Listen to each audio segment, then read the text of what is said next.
లోక్సభ ఎన్నికల్లో జీవన్ రెడ్డి భారీ మెజార్టీతో గెలుపొందుతారని కాంగ్రెస్ మండల అధ్యక్షులు ఆర్మూరు చిన్నబాలరాజు అన్నారు. మండల వ్యాప్తంగా జరిగిన ఓటు సరళిని పరిశీలించినట్లయితే తమ ఓటు బ్యాంకు గణనీయంగా పెరిగిందన్నారు. గత అసెంబ్లీ ఎన్నికల కంటే ఈ లోక్సభ ఎన్నికల్లో ఓటర్లు ఎంతో ఉత్సాహంతో ఓటు వేశారని చెప్పారు. ఈ ఓట్లు కాంగ్రెస్ గెలుపునకు సంకేతమని చెలిమెల నరసయ్య ధీమా వ్యక్తం చేశారు. లోక్సభ ఎన్నికల గెలుపు కోసం అహర్నిశలు కృషి చేసిన మండలంలోని కాంగ్రెస్ గ్రామ అధ్యక్షులు, నాయకులు, కాంగ్రెస్ కార్యకర్తలకు పార్టీ తరపున ఆయన ప్రత్యేక కృతజ్ఞతలు తెలియజేశారు.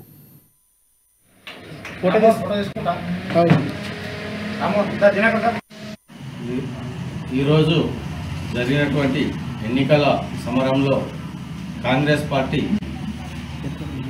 మెజార్టీ పెంచుకుంటుందని భావిస్తున్నాం. కాంగ్రెస్ పార్టీ నాయకత్వం ముఖ్యంగా దేశంలో రాహుల్ గాంధీ చేపట్టిన ముఖ్యమైనటువంటి ప్రజా తరపున చేపట్టిన కార్యక్రమాలు, అదేవిధంగా తెలంగాణలో ముఖ్యమంత్రి రేవంత్ రెడ్డి గారు చేపట్టిన సంక్షేమ కార్యక్రమాలు, అదేవిధంగా బీజేపీని నిలదీసేటువంటి స్థాయి కలిగిన రేవంత్ రెడ్డి గారి నాయకత్వంలో ఈసారి మేము భారీ మెజార్టీని సాధిస్తామనే ధీమాలో ఉన్నాం.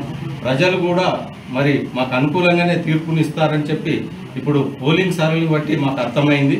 తండాలలో కానీ, ఊర్లలో కానీ, హెడ్ క్వార్టర్లో కానీ ఎక్కడున్నా కూడా బడుగు బలహీన వర్గాలు, దళిత వర్గాలు, గిరిజన వర్గాలు కాంగ్రెస్ పార్టీని మేజర్గా ఆదరించారు. ఓసీలు కూడా ఆదరించారు. కాబట్టి మాకు ఈసారి మెజార్టీ వస్తుంది.